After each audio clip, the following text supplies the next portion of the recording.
devotion this morning, we entitled it, The Secret of Contentment. Contento po ba kayo sa buhay po natin, no? O sa buhay po ninyo. Minsan po ay naghahanap tayo ng isang bagay para makontento po tayo. We are always aiming and looking for something for us to be contented. At lagi nating nasasabi na if I only had this one thing, siguro ang buhay ay magiging maganda, it would be easier, or it would be better life. Lagi nating hinahanap ang isang bagay na magbibigay ng kakumpletuhan sa buhay po natin, no? We always seem to be one thing short of happiness or fulfillment. It might be yung tamang tao, hinahanap natin siguro yung tamang tao, lalong-lalo na kapag you've been in different relationship and still looking for something, hindi ka satisfied, siguro siya na. Tapos nung dumating, hindi na naman pala, ano? And ganun din sa career, sa negosyo, sa anumang assistance, or minsan we are looking for something na siguro pag meron akong sasakyang ganito, o nagkaroon ako ng bahay, o nagkaroon na ako ng trabaho na ganito, kontento na ako. Alam po ninyo, lahat po ng mga naghahangad ng ganyan, nung dumating po sa kanila yung bagay na kanilang hinahangad, still they are looking for something. Wala pa rin pong kakontentuhan sa buhay. So lahat po ng yan ay kinakailangan po maunawaan natin na hindi po totoo na yung pong hinahangad mo na material na bagay ay yun po ang magbibigay ng kakontentuhan sa'yo. Why? Because as soon as you get the one thing that you think that you're missing, something else will come up. Meron at meron na namang lalabas na iba. Kasi kung hindi tayo makontento, katulad nila Eve at Adan, si Adam and Eve, doon po sa Genesis chapter 3, no? Kita po natin na bago nilikha sina Eve at Adan ay kumpleto sila sa pangangailangan. They have everything. God gave them all the trees to eat freely. Lahat. They are living in paradise. Actually, hindi po sila nakatira sa subdivision, first class subdivision, hindi po sila nakatira sa even village, but sila ay nakatira sa paradise, no? They focus on the one they couldn't have. That's the problem. Kumpleto sina Eve at Adan sa lahat ng pangangailangan, kaya lang nag-focus sila sa isang bagay na parang wala sila, no? Kasi kung kinain nila yung bagay na binibigay ng Diyos sa kanila, nakontento sila. They might have contentment in life. They would have been satisfied if they're gonna eat the trees or the fruit of the tree that God gave to them. So ibig sabihin, hanggat hindi po natin kinakain yung bagay na pinapakain o binibigay sa atin ng Panginoon, friend, we cannot be contented. So ano bang magbibigay ng kakontentuhan sa buhay ng isang tao? And that's the reason why many people are so tired, they're chasing for something, umagang-umaga hanggang gabi, they're chasing for something. Yung iba nga po, napapagod na sa daily routine ng kanilang buhay, na yun at yun na lamang, tapos parang wala pa ring pagbabago kasi nung dumating po yung kanila pong hinahangad, nagkaroon na naman ng paninabagong paghahangad hanggang sa tumanda na lang. Yung iba nga po lumisan na lang, umalis na lang sa mundong ito, still wala pa rin kakontentuhan. Friend, if you're gonna eat the fruit of the tree that God gave you, then you shall have satisfaction. Katulad po nila Eve at Adan, iba yung nakain po nila. They are looking for something na para bang kulang ang bigay ng Diyos. Para bang ang problema dito, naniwala sila doon sa salita ng Diablo, no? Kaya nga po, don't ever talk to the devil. Don't ever talk to any cause of temptation. Kapag ka po yung iyong kausap, masasarap magsalita yan Masarap magsalita yan. At itetempt ka yan. Kaya nga, don't ever talk and hear to any word aside from the word of God. You can be tempted. Eat of God's word. Eat of God's love. Eat of God's grace. And friend, you will be satisfied. So what makes us satisfied? It is God's word. It is God's love. It is the grace, the favor of God. Pag sinabi nating word of God, no? The Bible is the word of God. And then you have to look for the love of the Lord in His word. Kung gaano kanya kamahal. Alam po ninyo, ang talagang hinahanap lang naman ng tao ay yung pong may magmamahal sa kanya. At mamahalin din naman. Because we were created to be loved by God. Friend, you are created to be loved by God. Pakisulat nga po ninyo dyan, I was created to be loved by God. So you are created. You exist in this world to be loved by God. So, ang satisfaction ngayon ng buhay mo, kapatid, is not looking for a different love coming from out there, but it is the love of God that really satisfies and makes your heart be satisfied. Kasi ang pag-ibig na mula po sa iba't iba, na lalong-lalo na kapag naniniwala po tayo sa mga pangako ng tao na akala natin yun ang totoo, madidismaya ka. But you know what? The very first reason and the very reason why you are created is you are created to live and enjoy the love of God. So eat the Word of God and look for God's loves in His Word. And even healing in God's Word. Nagbibigay ng kalakasan. Higit pa sa medisina ang salita ng Diyos, sapagat ang salita ng Diyos ay buhay. The word that I speak unto you are spirit and they are life, says the Lord. So ito po ay buhay. At dahil po buhay, dahil po espiritu, ito po yung nagbibigay buhay. Kaya nga po, the word that you are hearing right now, it penetrates into your heart. Friend, God sent His word and healed all their diseases, sabi ng Bible.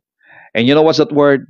It is Jesus. So, every time we hear about Jesus, every time we hear what He did for you at the cross, that by His stripes, by His wounds, you are healed. Friend, you're gonna be satisfied. We're gonna hear the message of grace. The message of grace will satisfy you. It will strengthen you. It will give joy. It brings joy into your heart. Alam nyo, marami pong what do you call this? When we say about grace, marami pong naiirita or para bang nandidiri sila sa mensahe mo ng biyaya kasi sabi nila it license to sin. No. Friend, the Bible is so clear that the message of grace, actually grace is Jesus. Ang sabi po ng John 1:14, John 1:16, and John 1:17, grace and truth came through Jesus Christ. So, the grace and truth goes together, and that grace and truth is no other than Jesus Christ. There is no grace and there's no truth without Jesus. And grace is the manifestation of God's love. Ulitin ko, grace is the manifestation of God's love. For God so loved the world, then He gave. Sino pong ibinigay ng Diyos ngayon ang kanyang anak, ang kanyang ginaanak, ang kanyang bugtong na anak, ang siyang biyaya ng Diyos na siyang dumating po sa atin. So God gave grace through Jesus Christ. So if you want grace, receive Jesus. If you receive Jesus, you receive grace. If you reject grace, you reject Jesus Christ. And if you nurture yourself with this message of grace about what the Lord has done for you, friend, you're gonna be satisfied. You're gonna be strengthened. You get your healing. You get your deliverance. You get your prosperity. You get your anointing. You get everything because Christ is our identity and Christ is the source of every man's need. Lahat ng kailangan ng tao ay nandiyan po sa ating Panginoong Hesukristo. Thank you so much, Lord. Hallelujah. So again, satisfaction can never come unless we eat God's Word. And we consume the love of God every day of our lives. And we soak ourselves in the grace of God. Katulad ni Adam and Eve, even though they have everything, while they were in the paradise, still they look for something. Your life will never ever be satisfied if you're looking satisfaction for something in this world. Hindi ka kailanman masatisfied ng kahit gaano kagarang sasakyan. Alam niyo ako noon, gusto ko kahit bisikleta lang. Nagka-bisikleta ako, gusto ko sana motor naman. Nung nagka-motor ako, sabi ko kahit dapat four wheel, kahit luma lang. Nagkaroon ako ng luma, sana brand new naman. Nung nagkaroon ng brand new, sana mas maganda naman. So alam niyo, you're still looking for something. Yung iba nga, nung mga binatad dalaga, sana boyfriend naman o girlfriend naman. Nung nagka-boyfriend, mag-asawa. Nung mag-asawa, still they're looking for something. No satisfaction. Friend, you cannot have satisfaction in this world unless you are satisfied and find your satisfaction in God's Word. Okay? At ang contentment natin, mga kapatid, dito sa mundong ito, should be our helper. And our helper is no other than the Holy Spirit. You have the ultimate helper, the Holy Spirit. Pakisulat nga po ninyo dyan, I have the ultimate helper, the Holy Spirit. So if you know that you have a helper, the Holy Spirit, then your life be satisfied.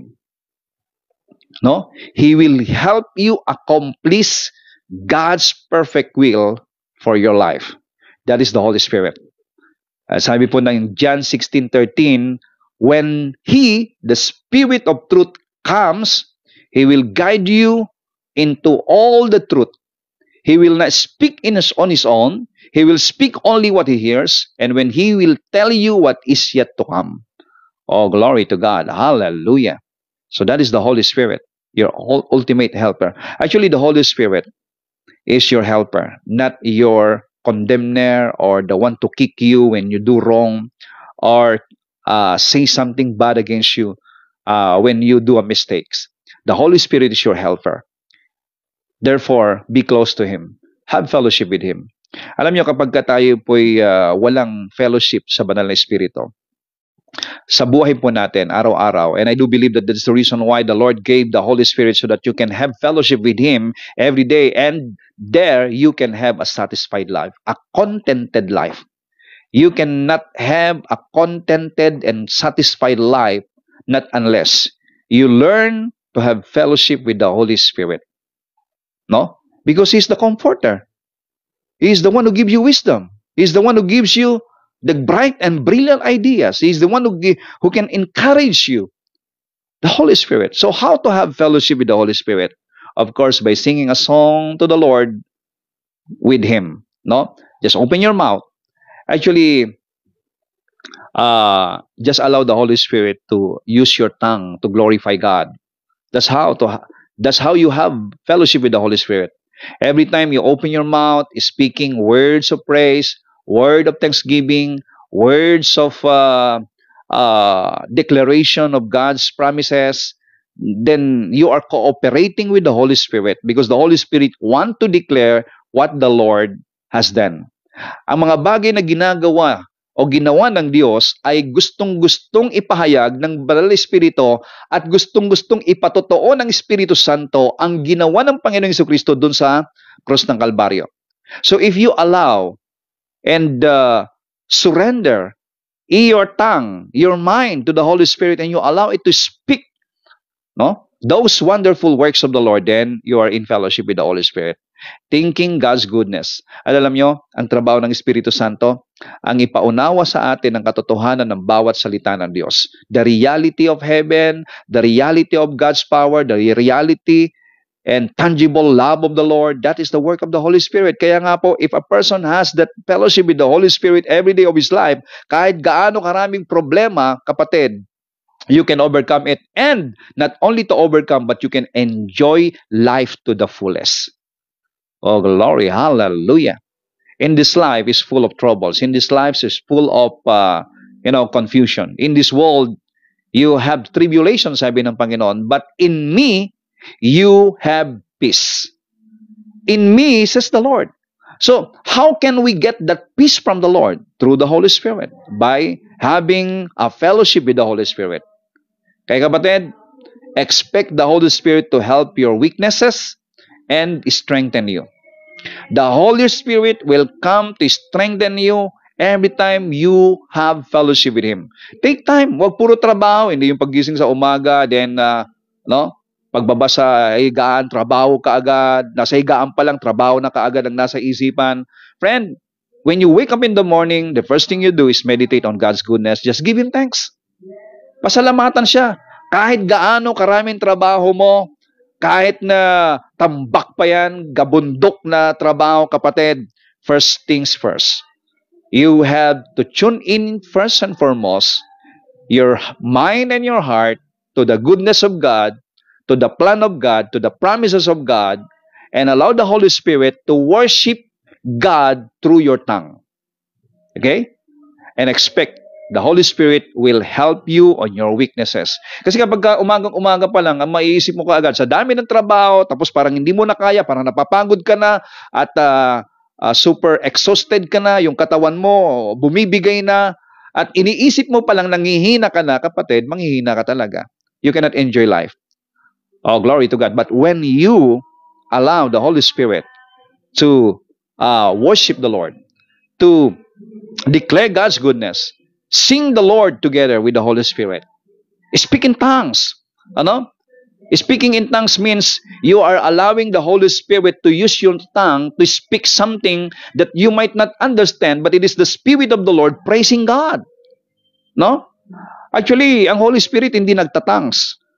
Pero, ang Holy Spirit, kapag ka-inalaw mo na gamitin niya yung tongues mo to say a word, even though you don't understand on that, glory to God, then it is the Holy Spirit speaking to God and declaring something that you don't know. Oh, it is a miracle. It is amazing. When you gonna do this and you learn to do this, and it's your lifestyle to do this, glory to God, your life will never be the same again. You're gonna enjoy every moment of your life here on earth. Sa dami po ng trabaho, kapatid, at dami pong dapat gawin, may enjoy mo. In our weakness, the Holy Spirit help us. Kaya, ang satisfaction at contentment ng buhay ay kapag meron kang katulong. Yung iba kasi sabi nila, wala man lang akong makatulong, na-exhaust na sila. But the Holy Spirit help us in our weakness. We do not know what we ought to pray for, but the Spirit Himself intercedes for us through wordless groans. Minsan, kapag talagang bigat ka na sa iyong nararamdaman, even you can groan. You can groan in the Spirit. The Holy Spirit intercede for you, my friend. And He does the praying. Okay? So, discover the secret of contentment. Ano po ba yung sikreto ng contentment? No matter the circumstances around you, ang sabi po ni Pablo ay ito, I can do all things through Christ who gives me strength. So, discover the secret of contentment. And what is the secret of contentment that makes you strong in your life? Naharapin ang anumang pagsubok sa buhay, harapin ang anumang laban sa buhay, harapin ang anumang hamon ng buhay, harapin ang anumang persecution ng buhay, o anumang kahirapan ng buhay, you can overcome those by having a strength. Kasi kung wala kang lakas, hindi mo kayang pagtagumpayanan. At ang lakas ay nanggagaling sa Panginoon. Again, I can do all things through Christ who gives me strength. So it is the Lord that gives you strength, my friends. So, hanapin mo ang iyong kalakasan sa Diyos. Isulat nga po ninyo ang pangalan ninyo, o kung yung pangalan ng kaibigan ninyo, na alam ninyo na nangihina na siya, na alos bumigay na siya. Isulat mo ang kanyang pangalan para maitag na rin, tapos sabihin mo, hanapin mo ang iyong kalakasan sa Diyos. Okay? Hanapin mo ang iyong kalakasan kay Kristo, kapatid. Kasi kung inahanap po ang kalakasan sa tao, nakala mo, nandoon ang kagalakan at kalakasan, pag iniwang ka, wala na. Bagsak na naman ang buhay mo. So, friends, you can make it through without the thing you are missing. You have the anointed one living in the inside of you. Kaya ang kagalakan po natin dapat una sa lahat ay ang Diyos. ang kanyang salita, ang kanyang pag-ibig, ang kanyang biyaya, ang Panginoong Jesucristo. The Holy Spirit, enjoy your fellowship with the Holy Spirit. Kasi if you lean on and looking for your kagalakan and even your future, kung ang future mo ay inilalagak mo sa pangako ng tao, madidismaya ka. Sapagkat isang araw, baka yung tao na nangako sa iyo, hindi niya magagawa yung pangako niya, madidismaya ka. Ilagak mo ang iyong pag-asa sa Diyos. Sapagkat mawala man ang lahat, magka-tsunami, magkalindol, magkaroon ng trahedya, magkaroon man ng bagong panahon, change of nature or change of whatever things happening in this world, the Lord will never ever change. He is the same yesterday, today, and forever. And the Lord will forget not His promises. Kung anong sinabi niya, gagawin niya. Kung anong pangako niya, tutuparin niya. And that is our God. Therefore, you have to put your trust and confidence to the word of God, to the promise of the Lord, not to men. At ang contentment ng buhay mo is in His Word, my friend. Madidismaya ka kung ang iyong ang hinahanap mo, nakakontentuhan at kagalakan sa buhay ay mga bagay na material, pangako ng tao, salita ng tao, kundi nandoon dapat sa salita ng Diyos. Stay tuned, stand strong in God's Word. And those who stand on God's Word will always confess God's Word. So you have to shift your focus. Shift your focus. Ang sabi po ng Bible, na God commanded us not to covet. Pero hindi ibig sabihin po na ayaw ng Lord na mapasa atin ng mabubuting bagay. Ayaw niya lang na tayo po magkaroon po ng maling focus. Kasi if you want to covet something, you're focused on the thing. If you want to covet on this thing, no, ang dami-dami nating mga plano. Okay, maganda po yung magplano tayo, pero hanapin mo muna kung ano ang plano ng Diyos sa buhay mo. Before you do a plan, then you have to seek first the plan of God in your life. I have a plan for you, says the Lord. Plan to prosper you and not to harm you. Plan to make you ahead and not the tail. Plan to give you a very good future. So merong magandang plano ang Diyos sa iyo. So kung naniniwala ka sa plano ng Diyos, then you have to go to the Lord. Make the Lord first in your life. Friend, you have all things. God deposited all things in you pertaining to life and godliness. Spend your time thinking about what is already yours in Christ Jesus. Hindi yung spending time thinking about those things that you do not have, and you are thinking paano mo makukuha na kapag hindi mo ngayon maisip, kayang abutin ng isipan mo kung paano mo makukuha, iniisip mo palang pagod ka na, then you cannot enjoy life. Magkakaroon ka ng aburidong buhay. Magkakaroon ka ng buhay na punong-puno ng kagulumihanan, mga kapatid. Kasi nga, you know, lalong-lalo kapag alam mo, matanda ka na, walang tutulong sa iyo. At ang mga anak mo, hindi pa nakapag-aral. Ang mga anak mo, marami pang gagastusin. Tapos ikaw matanda na, parang hindi mo na kaya magtrabaho. So, alam niyo, kapag iniisip niyo, yung mga nangako na tutulong, nawala na rin, bigla na lang naglaho kasi nga nagkaroon din sila ng problema. So, alam po ninyo mga kapatid, if we're thinking over and over what man can do for us, and we gonna rely and put our trust in your business, in your work, tapos nagkaroon ng problema, then madidismaya ka. But again, praise the Lord. Instead of thinking over and over those things, think over and over what you already have in the inside of you. Ang sabi po ng 2 Peter chapter 1 verse 3, the Lord deposited all things that you need in the inside of you. Wow. 2 Peter chapter 1 verse 3, inilagay na ni Lord lahat ng kailangan natin in the inside of us. Everything we could ever need for life and godliness has already been deposited in us by the same power or divine power. Okay? Everything we could ever need for life and godliness. A life and godliness, complete devotion. Everything we need to reflect God's true nature has already been given to us, mga kapatid. So, ano po ang magbibigay sa atin ngayon ng contentment ng buhay? Nasa salita ng Diyos. Ang Diyos. And God wants you to be contented and satisfied with His promises And that is the reason why God gave us the Holy Spirit. So eat freely of God's word, His love, and His grace, and you shall be satisfied, my friend. The Holy Spirit will help whatever is weak or lacking in your life. You can make it through anything and live in any condition because the anointed one, his name is Jesus, lives in you. Wow, praise God. And he has supplied your every need, giving you all things pertaining to life and godliness. Oh God, thank you. Father, thank you so much for teaching us this morning, Lord God, the secret of contentment. And this contentment found only, Lord God, in your word, in your love, in your grace. And thank you for the Holy Spirit in us that we can have fellowship with the Holy Spirit na siyang magtuturo sa amin, magpapakita sa amin, magpapadama sa amin, Panginoon, ng iyong pag-ibig at biyaya. At maunawaan namin that everything we need in life is already been deposited in our hearts, Lord.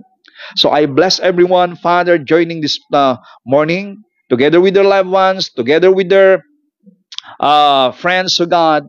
I declare that this contentment of life may come to manifest in their life and they're going to enjoy a satisfied life here on earth. Thank you, Father. In Jesus' mighty name. Amen and amen.